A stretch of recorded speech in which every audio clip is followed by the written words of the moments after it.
Hello everyone, आज हम करने जा रहे हैं ऑर्डर नंबर 17 एडजर्नमेंट। ठीक है, एडजर्नमेंट को याद करने का बहुत ही आसान तरीका है कि कौन से ऑर्डर में फॉल होता है। देखो, ये आता है hearing of the suit and examination of witnesses से पहले। यानी कि देखो, आपको ऑर्डर नंबर 20 जो है वो बहुत इजीली याद रहेगा, क्योंकि ऑर्डर नंबर 20 में जजमेंट और डिक्री है। ठीक है, ऑर्डर नंबर 19 जो है आप एक बार छोड़ दो, क्योंकि उसमें एफिडेविट वगैरह है, वो सप्लाई करता है जजमेंट और डिक्री को। ठीक है, फिर उसके बाद ऑर्डर नंबर 18 जरूरी है हेयरिंग। ठीक है, हेयरिंग वगैरह के बाद ही क्या आता है, जजमेंट और डिक्री आती है। ठीक है, और हेयरिंग से पहले ये क्या चीज, ये कुछ हो रहा है, ये कुछ मोशन में है। ठीक है, और इधर क्या है, मोशन नहीं हो रहा है, मोशन स्टॉप हो गया है, तो इधर क्या एडजर्नमेंट है। एडजर्नमेंट के बाद हेयरिंग हो सकती है, तो ये भी क्या एक सप्लीमेंट्री प्रोविजन है, तो इसको भी आप इधर साइड लिख दो 17। ठीक है, तो 18 हेयरिंग, हेयरिंग के ऊपर आ गया क्या, एडजर्नमेंट। अब इसको किसके बाद याद रखना है, इसको याद रखना है ऑर्डर नंबर, देखो ऑर्डर नंबर 17 है तो 16 के बाद आपको याद रखना है। ठीक है, और ऑर्डर नंबर 16 है कि समन्स। ठीक है, समन दो विटनेसेस को बुला लो, पर आप क्या कर लो, बीच में एडजर्न कर लो, तब तक वो आ नहीं रहे हैं, या फिर उनको कुछ टाइम देने के लिए, एविडेंसेस वगैरह गैदर करने के लिए आप क्या कर लो, एडजर्न कर लो। ठीक है, तो ऑर्डर नंबर 16 के बाद आप 17 याद रखना। हालांकि बीच में ऑर्डर नंबर 16A भी आता है। ठीक है, पर आप ऑर्डर नंबर 16 के बाद ऑर्डर नंबर 17 ऐसे याद रख सकते हो। अब इसके बाद आते हैं हम इसके ट्रिक्स पे। रूल नंबर, इसमें 3 ही रूल्स हैं। ठीक है, रूल नंबर 1 बात करता है कोर्ट में grant time and adjourn hearing. ठीक है, कोर्ट क्या कर सकता है, टाइम। अब देखो, अगर कोई एडजर्नमेंट हुआ है तो उसमें सबसे इंपॉर्टेंट चीज यही याद रखनी कि कितने टाइम का हुआ है ना। फॉर एग्जाम्पल, आप कोई चीज खरीद रहे हो तो लोग पूछते हैं ना कितने की खरीदी, ये नहीं पूछते कि कितने टाइम के लिए खरीदी, है ना। तो एडजर्नमेंट होता है तो उसका पर्पस क्या है, रोक देना। तो कब शुरू होगा, फर्स्ट क्वेश्चन यही आता है, तो कितने टाइम के लिए है क्या, एडजर्न्ड हेयरिंग। प्लस इसके बाद उसकी कॉस्ट वगैरह जो है, ठीक है, उसमें पैसे वगैरह भी लगेंगे ना। कोई चीज आप रोक के रोकोगे, फॉर एग्जाम्पल आप अपनी जिम मेंबरशिप जो है उसको हॉल्ट पे कर रहे हो, ठीक है, और वो 500 रुपए देकर के आप उसे रोक रहे हो, तो उसके लिए पैसे भी देने पड़ते हैं ना। ठीक है, तो कितने पैसे में कितने टाइम के लिए आपने रोकी।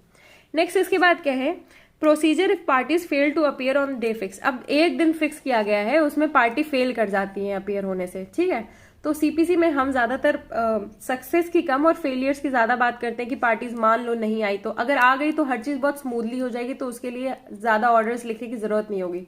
पर इतने ऑर्डर्स कैसे हो गए, मान लो अगर कुछ नहीं हुआ तो इसमें भी यही है कि मान लो अगर पार्टीज नहीं आई तो नहीं आ पाई, भूल गई, बहुत दिन हो गए हैं, गैप हो गया है। ठीक है, तो ये आ गया रूल 2। रूल 3 में है court may proceed notwithstanding either party fails to produce evidence etcetera. ठीक है, तो कोर्ट क्या करेगा, आगे प्रोसीड, कोर्ट क्या करेगा, आगे प्रोसीड करेगा। ठीक है, अब एक भी पार्टी अगर एविडेंस नहीं लाई तो भी वो प्रोसीड करेगा। दूसरी तो लाई है, या फिर उनका प्रेजेंस होना जरूरी है, उनकी हेयरिंग वगैरह होनी जरूरी है। ठीक है, एविडेंस नहीं आए चलेगा। क्या होगा उसका प्रोविजन, हम इसके बेरेट के प्रोविजन पे देखेंगे। अब हम आते हैं इसके बेरेट के प्रोविजन पे।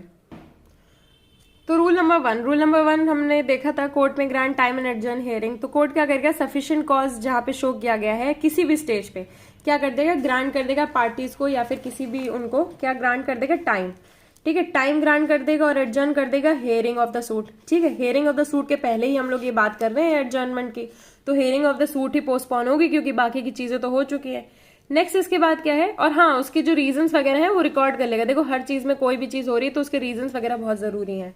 नेक्स्ट इसके बाद है proviso that no such adjournment shall be granted more than 3 times to a party during hearing of the suit.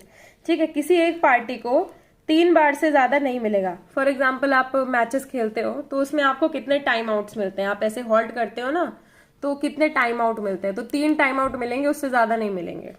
Next इसके बाद आ जाता है, अब ये रूल 2 नहीं है, इसी का सेकंड पोर्शन है, कॉस्ट ऑफ एडजर्नमेंट। अब पैसे वगैरह जो एडजर्नमेंट के लिए है तो कोर्ट फिक्स करेगा उसको। कौन फिक्स करेगा, कोर्ट फिक्स करेगा फर्दर हेयरिंग के लिए, और फिर ऑर्डर करेगा as to cost occasion by the adjournment of such higher cost as the court deems fit. जैसा भी कोर्ट को सही लगता है उस हिसाब से कॉस्ट वगैरह डाल देगा। प्रोविजो इसका क्या है, इसका प्रोविजो ये है कि देखो, when the hearing of the suit has commenced, it shall be continued from day to day until all the witnesses in attendance have been examined, unless the court finds that for the exceptional reasons to be recorded by it, the adjournment of the hearing beyond the following day is necessary। ठीक है, अब देखो, generally क्या होता है, जब hearing start हो गई है तो एडजर्नमेंट नहीं होगा, पर अगर एक्सेप्शनल रीजन है तो एडजर्नमेंट हो जाएगा। इसमें क्या एडजर्नमेंट कहाँ पे नहीं होगा, देखो, adjournment request of the party में नहीं होगा, where the circumstances are beyond the control of the party, तब हो जाएगा। ठीक है, नेक्स्ट इसके बाद है the fact that the pleader of the party is engaged in another court shall not be a ground for the adjournment. दूसरे court में इन्वॉल्व हो तो जरूरी नहीं है कि तुम्हें एडजर्नमेंट मिल जाए। नेक्स्ट इसके बाद है इलनेस ऑफ द प्लीडर। ठीक है, इलनेस ऑफ द प्लीडर या फिर इनेबिलिटी है कि वो आ पाए, कंडक्ट करवा पाए किसी और भी रीजन से other than his being engaged in another court. ठीक है, अनदर कोर्ट में हो तो जज को वो अच्छा नहीं लगता है। ठीक है, अदरवाइज अगर कोई इनेबिलिटी है तो ठीक है, is put forward as a ground for adjournment. ठीक है, the court shall not grant the adjournment unless it is satisfied that the party applying for adjournment could not have engaged another pleader in time. देखो, अगर court को लगता है कि कोई और प्लीडर जो है उसको कर सकते हो आप, तो फिर वो टाइम नहीं, तो फिर वो एडजर्न नहीं करेगा। बट अगर नहीं कर सकते हो, सफिशिएंट टाइम नहीं है, तो ठीक है, वो एडजर्नमेंट कर सकते हैं। नेक्स्ट है वेयर विटनेस इज प्रेजेंट। जहां पे विटनेस प्रेजेंट है कोर्ट में बट अ पार्टी और इस प्लीडर इज नॉट प्रेजेंट। ठीक है, अगर विटनेस प्रेजेंट है, पार्टी प्लीडर नहीं प्रेजेंट है, तो वो क्या करेंगे, उसके स्टेटमेंट वगैरह को रिकॉर्ड कर देंगे और ऑर्डर पास कर देंगे। उनके लिए इंतजार नहीं करेंगे, एडजर्न भी नहीं करेंगे। तो ये प्रोविजंस किस चीज के बारे में हमने पढ़े हैं? ये प्रोविजंस जो है वो कॉस्ट के एक्सेप्शंस नहीं है, कॉस्ट के प्रोविजोस नहीं है, वो जनरल प्रोविजोस हैं कि कहाँ कहाँ कोर्ट जो है नहीं करेगा एडजर्नमेंट। ठीक है, अब इसके बाद आ जाते हैं हम रूल नंबर 2 पे, procedure if parties fail to appear on day fix. अब देखो, अगर पार्टीज जो है वो जो दिन फिक्स है उसमें फेल कर जाती हैं तो कोर्ट क्या करेगा, court may proceed to dispose of the suit.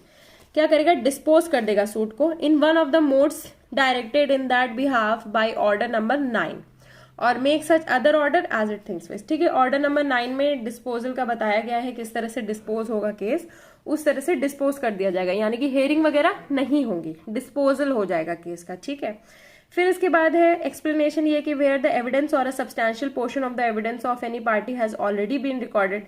Evidence record कर लिया गया है and such party fails to appear on any day to which the hearing of the suit is adjourned, तो court may in its discretion proceed with the case as if such party were present.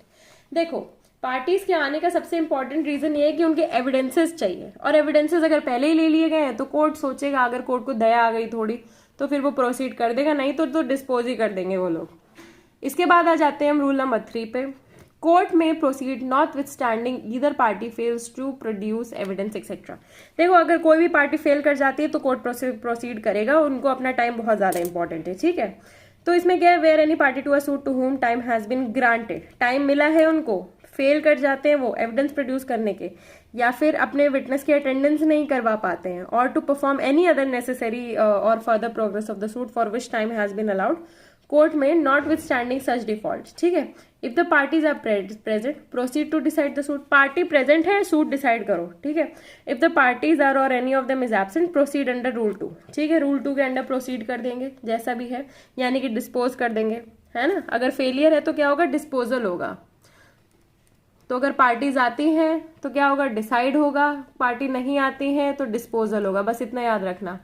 ठीक है, parties present decide, parties absent dispose, इससे ज्यादा और कुछ याद नहीं रखना एडजर्नमेंट पे। तो इसी के साथ हमारे वाला जो ऑर्डर है, ऑर्डर नंबर 17 कंप्लीट होता है। आई होप आपको ये वीडियो अच्छा लगा हो। तो अगर आपको मेरे एफर्ट्स अच्छे लगते हैं तो please do like, share, comment and subscribe. Thank you.